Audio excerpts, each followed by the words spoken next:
Welcome to all of you. Thanks very much to C-SPAN for carrying these proceedings live. And because it's live, we're going to have three panels, and they're just going to flow one into the other. There'll be no breaks. And because it's live, we ask you to silence your cell phones. Politics and Prose is here if you'd like to purchase a copy of the book that we're launching today. This book is Technology and National Security, Maintaining America's Edge. It's the book that represents our study in the Aspen Strategy Group of this issue. You can buy it at Politics and Prose right here. It's a very romantic present for Valentine's Day. Technology and national security. What could go over better than that? So the Aspen Strategy Group is launching this book today on one of America's greatest challenges: how to maintain American military superiority at a time of revolutionary technological change in artificial intelligence, machine learning, quantum computing, biotechnology. That was the subject that 65 of us addressed last August in Aspen, Colorado, in the annual meeting of our resolutely nonpartisan group, the Aspen Strategy Group. We are a collection of people who have served in government, many former cabinet secretaries, who are active journalists, who are business leaders, who are academic leaders. We were founded 35 years ago by Professor Joe Nye, my friend, who's seated right before you, by Bill Perry, by Sam Nunn, and by our great friend, someone we admire very much, General Brent Scowcroft.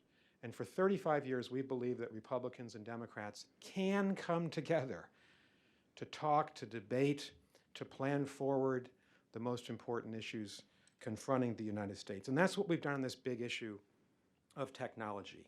The book that hopefully all of you have or shall have includes chapters by leading thinkers from the technology field, from Silicon Valley and the tech world, from government, from academia, from business. We investigate how these new challenges to America's military dominance, in part, need to be dealt with by a better, more productive conversation between the Pentagon and America's tech community. We also examine two additional factors: China's exceedingly ambitious strategy to dominate artificial intelligence in the next decade, and of course, concomitantly, the lagging American government funding for basic science research to our universities, the breakdown of that virtuous innovation triangle that Walter Isaacson talks about in the book that really made America great in terms of our technological superiority over the last 7 to 8 decades. We've seen warnings from the US military leadership about the consequences if the United States falls behind in the development of these new technologies and their application to the United States military. General Joe Dunford, the chairman of the Joint Chiefs of Staff, said last year, he said, in just a few years, if we do not change our trajectory, we will lose our qualitative and quantitative competitive advantage. We're hearing similar warnings from the American scientific community. Dr. Eric Lander, the director of the Broad Institute in our hometown of Cambridge, Massachusetts, he's referred to our American research universities as engines of discovery that attracted the best talent to our shores and sparked the world's most innovative companies. His big question is whether America will now yield its position as the world's leader in science and technology. And he said, for the first time since World War II, our primacy is in jeopardy. Many of us believe, and I think you'll hear from all three of our panels about this, this calls for a major US government effort to work with the private sector, with the tech world, and work with our research universities to revive our level of competitiveness and to make sure that the United States is putting its best foot forward as we seek to link these technologies to our military technology, and our superiority going forward. 3 panels today. The first panel, which Professor Nye will chair, is on the China challenge and US tech primacy.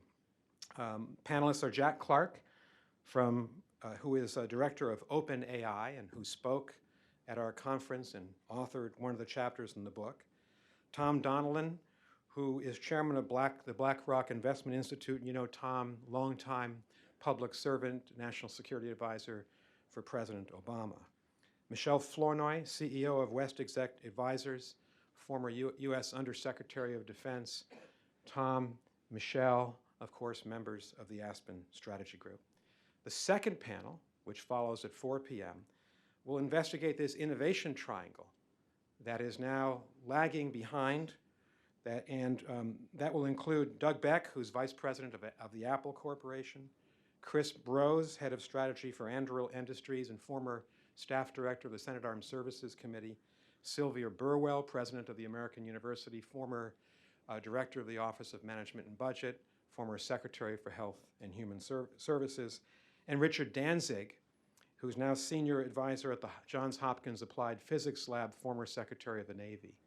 The third panel, which begins at just before 5 o'clock, will feature an interview that I'm going to do with our good friend, fellow Harvard Professor Ash Carter, former Secretary of Defense. Ash has lived on all points of this innovation triangle: Secretary of Defense, professor at a major research university, and someone who knows and understands and is now involved with the private sector and the tech community. So he'll be our final act to speak about this subject today. So without further ado, welcome to everybody. And Joe, thank you for your leadership of our group over the last 3.5 decades, and thank you for your leadership of this panel. Thanks, Nick, and welcome to everybody. As Nick said, we're going to talk about China rising and the challenge to U.S. Technological primacy.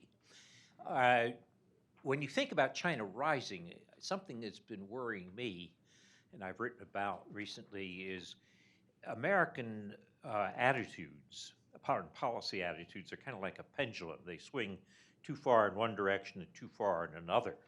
And there is a great danger that because maybe we weren't tough enough on the Chinese in the past, that we're going to be overly tough now. People are talking about a new Cold War. And keeping a sense of balance on this pendulum is very difficult. Somewhere in between complacency and hysteria, and Washington often is at one end or the other of that. I was struck that people who say that China is passing the U.S. is going to create a great war like Germany's passing Britain did in World War I, which disrupted the last century, that China's already passed us and so forth.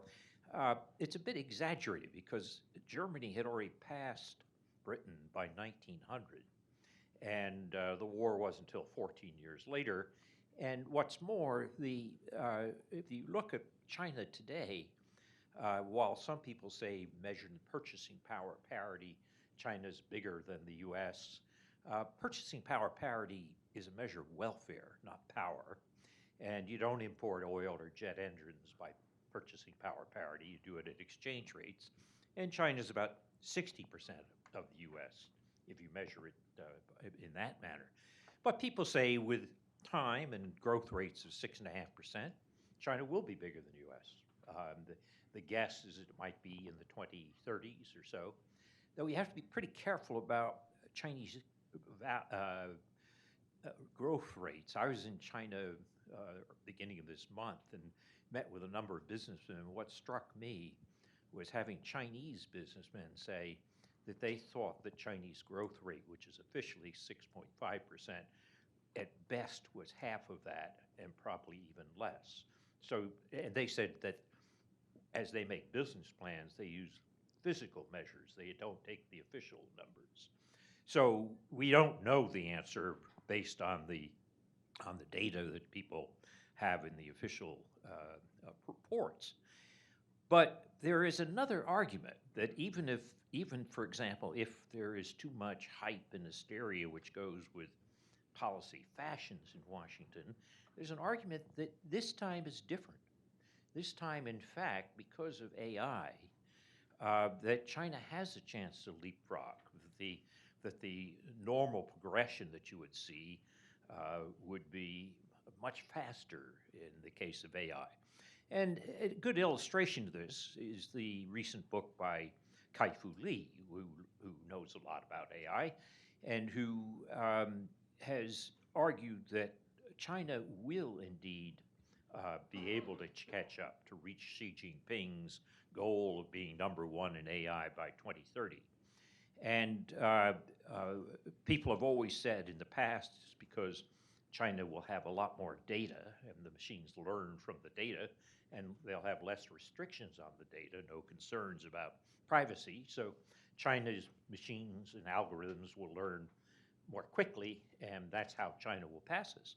Others have said, no, there's now, it's not just raw data, you can have synthetic data. So this pushes some of the race or some of the problem back into the area of compute and of the areas that are not just determined by data. But even that is questionable. And so the Kai-Fu Lee argument, which is a very interesting argument, which is that China will be able to leapfrog, and that the view that their technology isn't up to ours is looking at the cutting edge in science, but it may be, in fact, operations and engineering, which will be the edge there. China will beat us. So these are the kinds of questions that we need to wrestle with as we try to put this new challenge of AI into a broader perspective about what does it mean to have China as a challenger to American technological primacy. To answer it, I'm going to first ask Jack Clark about the AI arms race, what it is, where it's going. And then I'm going to ask Michèle if she will tell us what the effects will be on the military balance, where the Americans still are way ahead. But this, if you believe this argument, could be transformed more rapidly. And then I'm going to turn to Tom Donilon and ask him to tell us about an overall strategy, both for the relationship and where the technology fits into it. So Jack, let me start by asking you, is Xi Jinping going to make his goal of being #1 by 2030? And if there is an AI arms race, what should we be doing about it? Well, like all nerds, let me answer with a series of confusing numbers, but hopefully this will be useful. There's a big AI conference going on in Hawaii right now, and one of the things they do is they group nations by the number of research papers accepted to it. So this is the sort of thing you track if you want to look at where the outcome of STEM investment has ended up for a given nation. So there are two nations that led AAAI. One of them got 382 papers accepted to the conference. The other got 264. And every other nation was somewhere under 100. So China got 382 papers accepted, and the US got 264. So they're a peer competitor already in this. And I think it's also worth saying that, one other criticism we sometimes hear of China is that they, may not invent as much, or they may copy more. A metric for this is your number of papers you submit versus the number of papers that get accepted. China submitted way more than the US, but if you look at the actual stats, China's acceptance rate is something around 15 or 16%, and the US is around 20 or 21%. So this tells us kind of two things. It tells us, one, China is competitive in AI research. It's not an upstart, it's truly here. And two, yes, it looks like the kind of US scientific infrastructure produces a slightly better caliber of paper right now. Now, to your question about whether there's kind of winning here, I think it's worth thinking about where the technology is being developed. These are not predominantly papers from military organizations, and in fact, based on my experience, many military organizations are not leading in AI. It's consumer companies, and you see this also in China. These are kind of apps, not munitions. So I think that the question for us is, to what extent do we see the tightening links between military organizations and AI development as being inevitable, and to what extent can we choose how those relationships are structured, both in the US and in China, so that you can have some level of collaboration. And the third point I'll leave you with is AI technologies, the things you've heard about them being somewhat unpredictable, somewhat uninterpretable, somewhat unexplainable, these are all basically true. And I think that no one who has served in the military would like an unexplainable weapon, which is sort of what we're talking about when we talk about the arms race dynamic here. And I think that actually leads us to have the chance to collaborate with a peer competitor on certain norms around safety and security and interpretability so that things don't go bang when things get interesting. Great. And Michèle, that is a natural for you to follow up on. How is AI going to affect the military balance, and what should we do about it? I have to pick this up. Thank you all for coming to the discussion. So I do think it's important to put the military piece in context, which is that I think the primary lines of competition between US and China in the next decades will be economic and geopolitical, and that neither country would choose to go to war together. I think both, any administration is going to try to avoid conflict, but there are so many unresolved territorial issues of sovereignty claims, things that could become triggers, particularly in the context of lack of agreement between US and China on the rules of the road internationally and on norms of behavior. So the name in the game of the game, in my view, is deterrence. How do we ensure that the Chinese understand that if there ever was a conflict, that they would not actually have a chance of prevailing? And that's where the impact of AI comes in. I think I do think there is a serious element of competition here, and there is a risk that if China gets farther ahead, not only in AI in general, but in the application of AI to various military functions, whether it's intelligence analysis, targeting, strike, autonomous systems, robotics, et cetera, that they could have a perception of potential advantage. And that perception could drive them to miscalculate, to try to adopt an asymmetric approach that would strike early and quickly, to try to basically have a very strong first move in the hopes of stopping the U.S. in its tracks and so forth. So I think the real issue is how do we ensure that that misperception doesn't take hold? So I do think it's very important for us to figure out how to ensure the U.S. military can leverage AI for defense and deterrence, and if necessary, warfighting. But the Chinese have several structural advantages. They have a plan, and they're executing on a multi-decade plan. They are putting state resources, much higher levels of money, talent, focus in this area. Two, they have a doctrine of civil-military fusion, which means any advance in the academia, in private sector, that's meaningful to the military gets shared with the PLA. We obviously don't have that here in the United States. And third, they have lots more access to data. They don't have the same privacy concerns. And they have a system that the government can dictate. And I don't think they will have the same ethical and policy constraints, the same guardrails that the US will almost certainly put on the use of AI for military purposes. So we have a number of structural disadvantages, and I'm sure that we could actually list more. But I do think this is an important area where the US needs to deepen the dialogue between the military and the technical community. We need to make sure that policy catches up with and then keeps pace with the development of AI applications. And we need to figure out this problem of integration, because this is going to be essential to deterring conflict with China in the future. Michèle, let me ask you a follow-up about legacy systems.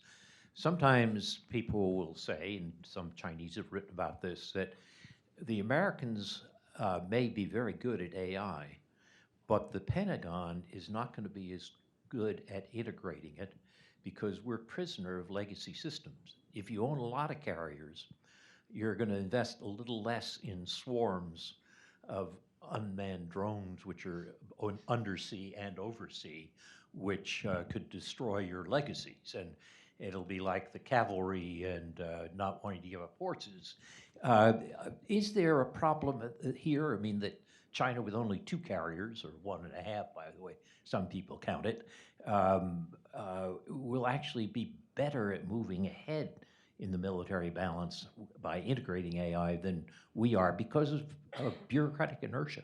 We are very invested in legacy systems, in the existing force structure, in the programs of record. That is all true. And I think the hard thing for the United States is the kind of trading off capacity for capability when it's required. And I'll give you an example.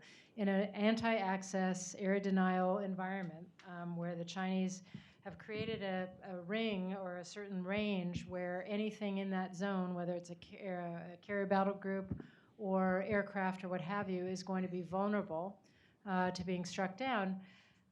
We have to figure out how to be able to operate either outside that ring and extend, project our power with range, or inside that ring and be able to defend ourselves.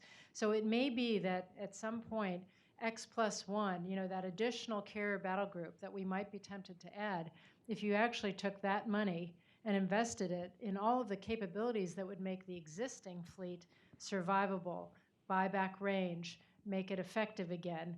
So that's electronic warfare, it's directed energy, it's cyber, it's autonomy, it's leveraging AI for all of that.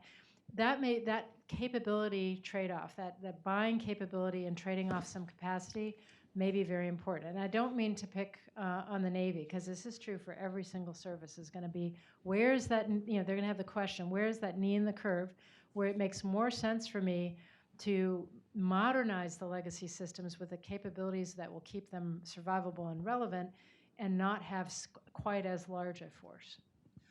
Thanks. Tom, you've been thinking about the U.S.-China relationship and the overall strategy for the relationship for a long time, and actually been in charge of it. And you've also been a very active and important member of the Aspen Strategy Group and participated in this summer's study in which we talked about the implications of AI and technological change. How do you put these pieces together in a strategy? Thanks, Joe. And Michèle, Jack, nice to be with you here today. Let me say a couple of things about it. First of all, to try to draw a picture of the current strategic context in just a minute or so, right? We're in a much more competitive phase. Joe, you've written about this. We're in a much more competitive phase in the U.S.-China relationship. Indeed, I think we'll look back on 2018 as a year when it became clear that the United States strategy had moved substantially, really from a strategy of cooperative engagement. And you can pin the beginning of that maybe in February of 1972 to some extent with Richard Nixon's visit there, but certainly since the end of the Cold War, where the United States has engaged in a cooperative engagement strategy with China, trying to seek a win-win set of outcomes and integrate China into the various institutions and systems in the world. It's moved in 2018, I think, pretty substantially, reflecting a fundamental rethink, a bipartisan rethink of U.S.-China relations. And I think it's fair to say that we've moved to a strategic competition model at this point. And it's a new era, and finding, as Michèle alluded to, finding the contours of this new era. What are the rules of the road? Where are we going to compete? How are we going to compete? And where are we going to cooperate? Really is a work in progress at this point. And I don't think we've engaged in a comprehensive way about that. So that's the strategic context. I think we're in a new phase in the U.S.-China relationship. Second, what's been front and center has been the economic issues. And the president has focused quite tightly on the bilateral trade deficit and certain market conduct activities by China. And I think as we sit here today, Liu He, the vice premier of China in charge of the economy, is actually meeting at the White House with President Trump as part of these negotiations during this 90-day period since President Xi and President Trump met in Buenos Aires in December to try to work through these economic issues. There seem to be a number of things that could be done in a positive way on that to work through those, but that's not the main game. I think the main game is what we're talking about here, which really is, as part of this competition, a technological competition, really a competition to seize the commanding heights of the key technologies and industries of the future. And a piece of that, and I wanted to turn a question back to Jack, and then I'll get to kind of just a quick summary of things I think we can do, is it seems to me that we are moving, not to have a decoupling of the U.S. and Chinese economies. We have over $500 billion relationship between the United States and China that's built up over the last 40 years. But in the technology sectors, we are moving to a decoupling. If you look at the steps that have been taken in the United States, just in the last 6 months, we are more tightly regulating investment by China into the United States. We're about to more tightly regulate the export of technology from the United States to China.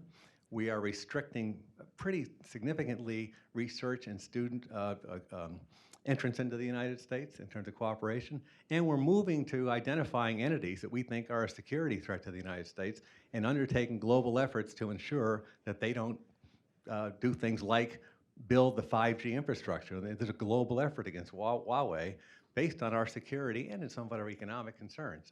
And I wanted to ask you, when I finish, maybe to turn on that decoupling thing, which I think is not as broadly recognized or appreciated as it should be.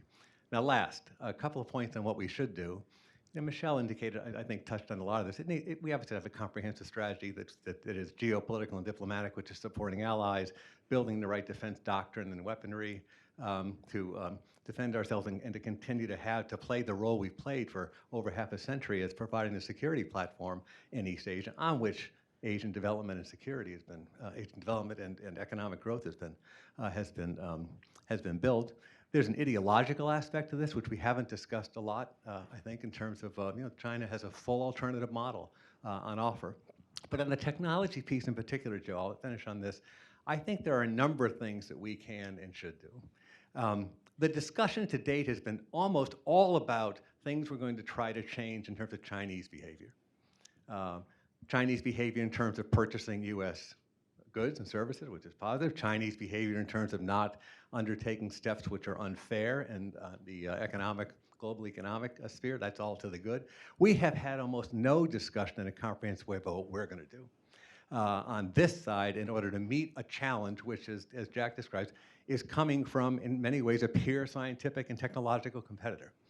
That's the discussion I'd like to kind of see us have, and it has a number of elements to it. It does involve, I think, a comprehensive private government effort to think about and act on ways to enhance our key technologies, right?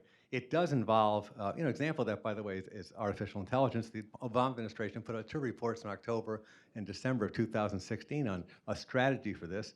I haven't really seen any follow-up on that. The follow-up I did see is in the summer or spring of 2017 when China issued a similar strategy that it's acting on. Walter will talk about research and development, fundamental research and development expenditures by the United States and support for research institutions, research universities. We, a few decades ago, were #1 in terms of the percentage of R&D as a percentage of GDP that the United States expended. We're now #12, right? And that's been, really not going in the right direction. Now, a lot of that's been picked up by the private sector, but it's not the same thing, I don't think, going forward. I do think that we need to bring science back to the center of our thinking and our policy making. We just had a director of the Office of Science and Technology Policy in the United States. It took 2 years to get somebody in that job, right? And there really isn't a focus on science. One of the great regrets I have in my tenure as National Security Advisor is not to have established an assistant to the President for Technology Policy inside the NSC, by the way, running an interagency process, because every day, Michèle, as you know, these problems we faced had technological aspects to them increasingly, and there were bandwidth issues and competence issues that we really need to address, I think, in the policymaking. And just a couple of, I'll finish up on why the United States. I think history will look back and ask why the United States during this period didn't have a major infrastructure program when we borrow money at very cheap rates and can invest it at pretty certain returns, and we haven't done any of that. We just spent $2 trillion on a tax cut last year. And the last is, 2 things are really important, 2 last things. One is that a national effort to meet what we know are going to be the labor market implications of the technologies we're developing. Artificial intelligence, robotics, and these technologies, they're coming down the line inexorably. If you spend as much time with CEOs and at business conferences as I do, this is where business is going, right? To get additional technological efficiencies, and we haven't had at all a set of discussions about who is responsible for the work impacts of these technologies. Is it companies? Is it government? And what are we going to do about it? And the last may seem like a small one, but I think it's really important. The Congress needs to take a leadership position here as well. And in 1995, the Congress disarmed itself in terms of technological advice and disestablished the Office of Technology Assessment. It's a small institution. It didn't save much money. It was part of the Gingrich Revolution in the in the mid-1990s. Nobody here is old enough to remember that. But But we really need good advice. And, and it was really on display during the Facebook hearings, right? If you saw that, right, where Congress really needs to have objective, high-quality advice they can go to on things like that, but much deeper issues like the ones we're talking about today. Thanks. Well, that makes a lot of sense, but that leads me to a follow-up for Jack about the strategy, which I think you were alluding to, Tom. When people say we're in a new Cold War with China, the trouble is that it's a bad analogy. With the Soviet Union, we had almost no trade and almost no scientific or social exchange. With China, we have more trade than apparently we want, and we also have something like 300,000 Chinese students in American universities, and a lot of back and forth among the elites at the level of the labs.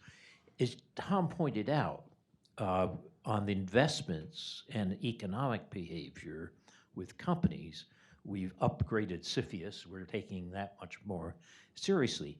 But an awful lot of technology transfer occurs in human minds. I mean, you don't have to steal this. You just work in a lab at Caltech and you go back to Tsinghua and take another job. I mean, look at Kai-Fu Lee's own background, back and forth of Chinese and American companies. What do we do about that? In other words, if AI is as fluid as you say, should we be trying to restrict transfer of intellectual property by restricting who can work in American companies or have access to Caltech or MIT or Carnegie Mellon? Can I offer a quick answer? Yeah, please. A quiz we give new hires at OpenAI is how many languages are spoken at OpenAI. And none of them ever get it right because the answer is there are far too many to actually come up with a reasonable answer and they want to do coding or research instead. The languages include Chinese and include Russian, right? And why is that? Well, I think it's because nerds will go for the nerd thing over nationalism. Like if you have the greatest opportunity to develop the most significant technology for a real aim and be part of a team that gets to change the nature of science, I think you may pick that above a particular sort of nationalistic mindset. OpenAI's goal is to make sure that AI technology benefits all of humanity. We think that having some aspect of all of humanity working on that is essential to it. I also think it provides a motivating message that if you have enough of a progressive policy with regard to science, you can attract people from all over, and I don't believe we've suffered from it in terms of a technology transfer point of view. I do want to make a point about what Tom said and grotesquely oversimplify it, which is I think that what you're talking about is the problem of bullies versus nerds, right? And in high school, you had like some bullies, and they like beat up the nerds, and the nerds went home and read books. And then all of the nerds did pretty well later in life, and all of the bullies had a pretty terrible time. And I think that most of what the US is doing now is mostly bullying and not being nerdy enough. I accept that there needs to be some robust behavior, but in the absence of the US going home and like hitting the books in the evening, it has no chance here. Well, that was the purpose of the kind of the list at the end. Yeah, I don't. And it's a fair point on this issue, Joe, of personnel, people back and forth. We have a tremendous amount, and the Kai-Fu Lee book points this out. Tremendous amount of back and forth in terms of shared knowledge between the United States and China in the development of artificial intelligence and a lot of technologies. But there are legitimate counterintelligence issues. And this presents real challenges for research universities, I think, and we really have to get this right because cutting ourselves off completely is a mistake, right? But there are issues. There are legitimate counterintelligence issues. It's a really serious challenge. One statistic I saw last week was that last year, the number of foreign students studying in the United States decreased by 6.5%, which is the biggest decrease since 9/11, which is not a great trend for us. Michèle? And by contrast, we are failing to invest in the people we need in the technical fields. Not only, sort of even absent any national security application, we are not focused on STEM education and investing in access to STEM education the way we should. But even where we do have talent, we're not making it easy for that talent to go between the commercial sector and the government or national security sector. And so I think one of the things we need to be doing, for back to Tom's thing about what do we do, what's right for us, is to be thinking much more out of the box about creating pathways. So maybe we need a civilian version of ROTC, which says, you know, we'll pay for your college or your graduate school in a technical field if you come and spend some time with the government first. Then you can go off to the commercial sector, and then we're going to create a pathway for mid-career people who want to work on the mission that matters to come do another stint at a more senior level in government. We are going to figure out, you know, I was at a dinner last night with General Nakasone, the head of Cyber Command, and we were talking about the talent challenges that Cyber Command and NSA have. And, you know, one of the ideas is, you know, creative ways of leveraging talent that's outside the government. You know, should we have a different kind of reserve where you don't have to wear a military uniform or pass a physical fitness test or cut your hair or remove your tattoo but you can hack for your country on the weekends.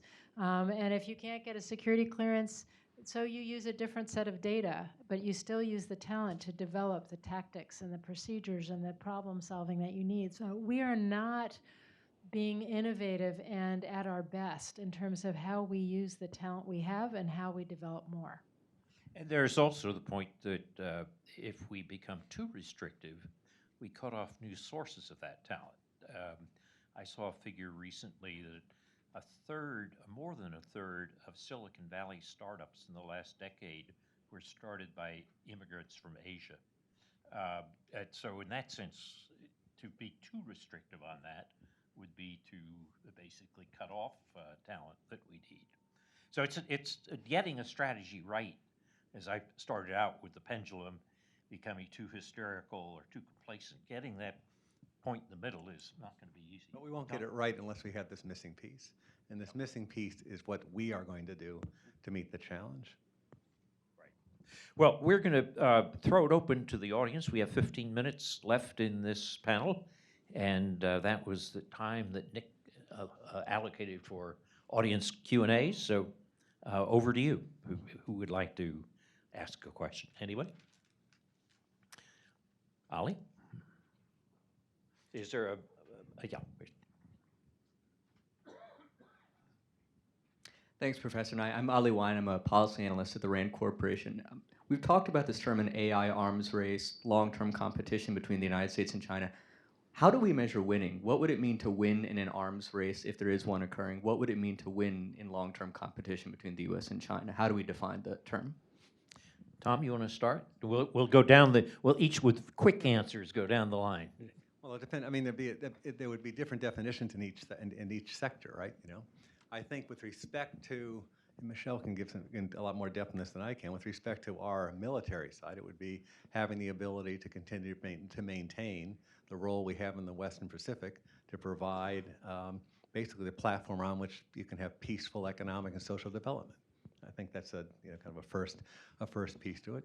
Second, it's important for the United States to maintain its technological leadership in the world. Over the last 75 years, Ali, we have garnered tremendous prosperity and security and strength from our leadership in these areas. And maintaining that leadership, I think, is a very important thing for us to, and we should measure ourselves against that. Now, how you do that unilaterally versus do that in cooperation is the kind of things we're talking about today. But not to take the steps to maintain that leadership would put the United States in a disadvantaged position, unnecessarily in my view. I think if you still do a net assessment of the United States assets and liabilities, you would come to the conclusion the United States, if it makes the right policy decisions, can maintain its position as a leading country in the world going forward. But you'd have to take them piece by piece. I do think it also is important for us to focus on our ideological competition in the world too. We have a situation where I think democracy in the United States and in the West generally is under maybe the most severe assault since the 1930s from a variety of sectors, and strengthening that aspect of our essence, right? And continuing to do that, through things like civic education and critical thinking is also another important part of this going forward. So Jack? yeah, very briefly, I think to win, you need to know what the race course looks like. And currently, we don't have an ability to make good judgments about the health of US scientific infrastructure. Like, I'm pulling anecdotal conference data from AAAI to tell you something about competition between nations. I think that's wildly insufficient. And I sort of agree with Tom's point that we need better decision-making capacity within government to actually measure this stuff, because otherwise you're just going to pick something arbitrary, and that's probably the point when dangerous things could happen. I think in winning in the military sphere, beyond the geopolitical point that Tom made, is really, in the AI sphere, it will really come down to speed, quality of situational awareness, speed of decision, and speed of execution. And if a competitor becomes much better at all of those things than we are, deterrence will break down. And that's when you risk aggression or a conflict.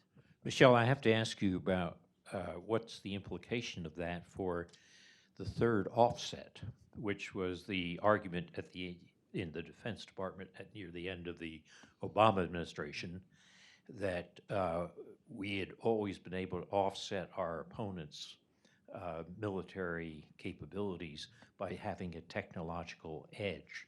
And Bob Work first talked about a nuclear edge, and then it was the precision and stealth in the 70s, 80s. And then the idea is that we would be trying to keep ahead with a third offset, and we should be working on the third offset. Does this speed of AI and this high degree of integration make the idea of a third offset obsolete? Not at all. I think it reinforces the importance. And although it's not being called a third offset strategy anymore, because every administration has to rename the old strategy and put it in a new brand, it is, what the department's actually doing, and what Secretary Mattis in particular has tried to do in moving money, particularly in what will come out in the 2020 budget, towards much more robust investment in some of these key technologies. It is key to, that technological investment is still very important for the United States to be able to offset what will be quantitative advantages and home theater advantages for a country like China if we ever had to deal with a conflict in Asia, in their backyard. Can I quickly make one point? So I feel I should represent sort of the view from Silicon Valley on one aspect of this question, which is there's kind of two types of winning here. There's winning where you have like a superior, exquisite military capability, and that's fine, except that the way that you'll probably get to it is by having stuff that can operate like a faster OODA loop in a more integrated way than your opponent. The issue of a lot of this AI stuff is you need to test it empirically against real data to see what happens.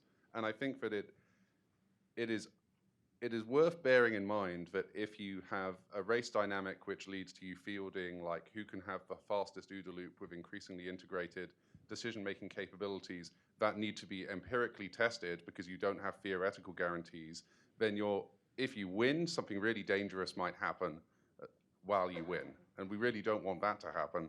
I think there is another path here, which is that, should the US invest more in the actual sort of technology infrastructure and substrate which all of this sits on, it could create the sorts of technologies that allow for more robustness and explainability and guarantees that you can have a competition which doesn't seem to risk most human life in the process. Just felt I should represent that view. Tom, do you want to add on that? No, go ahead. Okay. Okay, another shot, yes. Hi, Jill Doherty from the Wilson Center. I have a question, something that Tom mentioned at the top, the rules of, let's say, the rules of war. Can you actually come up with any viable way of creating any rules of competition when you have countries that do not look at human rights or civil society, government, the way the United States does? Jill, I think so, and I think it's incumbent on us to do that. We have two very different systems. We are in, as I said, a new phase of competition. and some of it, it matters a lot. You know, as Joe said at the beginning, you know, whether you win some of these races, I think will make a big difference. And as Jack just said, I think who gets in the lead in some of these technologies will make a big difference on standard setting and ethics and the risks that we face. But we have to set a set of rules of the road. One of the principal management challenges for leadership in the United States and China over the next, you name the number of decades, right, half century into the 21st century, will be to manage this relationship and not have it on a path towards inevitable conflict. And there will be areas where we will compete. There'll be areas where we will engage and try to force behavior changes on either side, like we're trying to do now, I think, correctly on the economic side. And there will be areas where we're going to need to work together. There are a number of obvious issues in the world that can only be solved through international cooperation, and it'll be incumbent on, I think, leadership in the United States and China to find those areas of cooperation. So it like in all these great power relations that become this complex, and we really never faced one, I don't think, Joe, as complex as this, frankly. You have to find a mix, and I think that's really kind of maybe the principal diplomatic and strategic challenge for U.S. leadership in the coming century. Yeah, I just might add to that, Jill, that ideological differences don't prevent agreement on rules of the road. We had deeper ideological differences with the Soviet Union in the Cold War than we have with the Chinese today.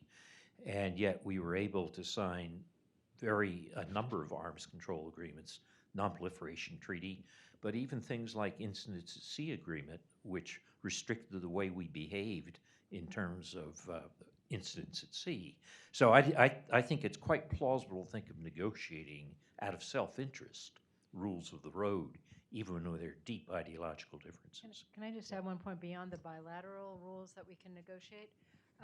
Even when you know your competitor won't accept certain norms, it's still very valuable to build as much international consensus around AI norms or cyber norms or what have you as possible, because if there is a violation, then you have the weight of the international community responding, imposing costs, imposing punishments for that. So there's still value even when you can't reach agreement on a bilateral basis. I really agree with that. You know, you have to come to these situations. You know, Dean Acheson used to call them, try to build situations of strength, right? You know, so the United States has a lot of strength in these situations, and one of the principal ones is its alliances, the style of its leadership over the last 75 years, to try to build, as Michèle said, you know, kind of large groupings of countries pursuing certain norms. To try to obviously be a bulwark against threats, to be a forcing mechanism for trying to change behaviors. And we won't be able to do that though, unless we do kind of build out our strengths, and in particular, if we don't get our act together economically and technologically here, where we could get past pie.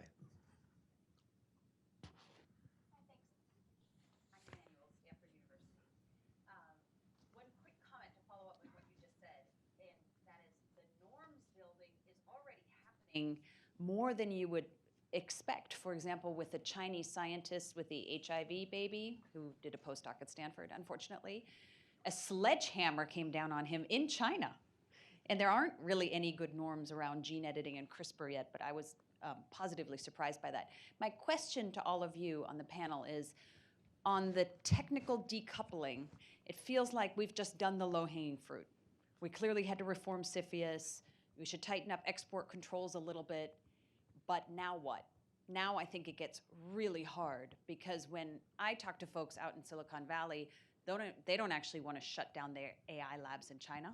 They're getting a lot of good value out of that. This is your point, to nerds want to cooperate. And if we're not allowed to do that, or you're not allowed to have grad students in the US doing this kind of work from China, then the big companies that dominate this space will cooperate with the Chinese through their labs in Europe. So where do you go from here? What's the next step in the decoupling, if we think it's a good idea? Jack, you want to start, then go to Tom? I mean, I don't think decoupling is a particularly wise idea further than what we've done. I think that China is already making significant overtures to scientists all around the world to come and set up well-funded labs there. if we continue to like technologically decouple, then the world's talent goes and does scientific breakthroughs in China, and the US is restricted to an increasingly small base of the students which it chooses to let in because of where they're from and that it thinks that they're not a threat. And I think that that seems intrinsically risky. Tom, you want to add or? No, I think it is. I do think, though, Anya, that the, I made the point in decoupling just as a statement of fact. And I do think we have to think through in a longer-term basis what it means. But we are, the amount of money coming in from China into the United States in technological data or any sort of sense of investment is really dropping to almost zero. We are going to put in place export controls, going to be much tighter on technology. Bob Gates, I think, gave good kind of advice in the past in this, which is to have a small garden and a high fence around the things that really matter. We are engaged in, as I said earlier, a global effort on the build-out of 5G to try to protect the U.S. economic and security interests around the world. I think we're at the front end of it. I think you raise a good point, and I don't know that we've thought through all the implications, but as a fact, it's what's happening. No, I was just going to say, I think we need a very dispassionate, systematic, kind of end-to-end approach looking at where is cooperation fine and a good thing and in our interests and for advancing the good of humanity, and where do we need to be clear-eyed and say this actually will pose a national security risk to the United States and to our allies if we're not careful.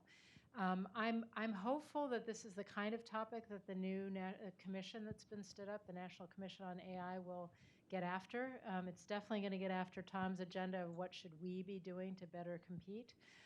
But I hope they'll help bring some nuance to this question of where is collaboration fine and where do we need to be really much more careful than we have been. You have people, everyone from people like Eric Schmidt to Bob Work, my colleague at WestExec and former Deputy Secretary of Defense, who's quite clear-eyed on these issues, working on that commission. So my hope is that they can provide some better answer to your question. We're ready for the next panel, but great, very quick question. Very quick. Sure. I'd like to ask. Thank you. Greg Allen from the Center for a New American Security. Mr. Donilon, you talked about the need for sort of a massive scale of change. I mean, you were talking specifically about the references of percentage of GDP, right, that we spend on research and development. So what you're calling for is a major transformation. And I think that's in line with what China is talking about. That's in line with what the major technology companies do. And they refer to the transformation required for AI. But we also heard about the panel about the need to not panic and the need to not panic specifically with regards to our relationship with China. So my question is, what are credible paths to the transformation of the U.S. government and the transformation of the U.S. society that involve percentage points of GDP scale changes that are not, induced by a Sputnik-like moment or some other cause of national panic? How do you induce the amount of change that you want without calling forth, some kind of national panic? Well, I think the answer to the question is leadership, and I do think we do need a, the Sputnik moment obviously was in the context, the late 1950s, of the Cold War. And induced by a lot of fear of falling behind an ideological competitor. We have a different kind of competitor here. And I do think we do need, Greg, I think we need a Sputnik moment in the United States. I do think that the things that I laid out with respect to what we're going to do in order to advance our technological prowess and future are pretty urgent, frankly. Jack knows infinitely more about this than I do, but the pace, as do you, at the pace at which these technologies develop now are extraordinary. And so the distance in terms of technological development of the course of a single administration, for example, a 4 or 5 year period, is extraordinary, and things that might have been relevant 4 years ago are totally irrelevant now. So I don't think we should be, I think we should address the Chinese relationship from a strategic perspective and from a position of strength. But I do feel a very deep sense of urgency on the missing piece here, which is the piece about what we're going to do to maintain our technological balance. So I do think it's actually odd to me that we haven't felt this as kind of a Sputnik moment, and it's odd to me that when we're talking about China, the China-U.S. relationship is the most important strategic thing we're doing in the world, that we haven't had this as a more urgent priority. We're, alas, going to have to end there. I noticed several other questions, but I can't indulge them because we're on to our next panel, and Nick runs a tight shop, so coming right up on the stage, our next group. Please thank our first panel.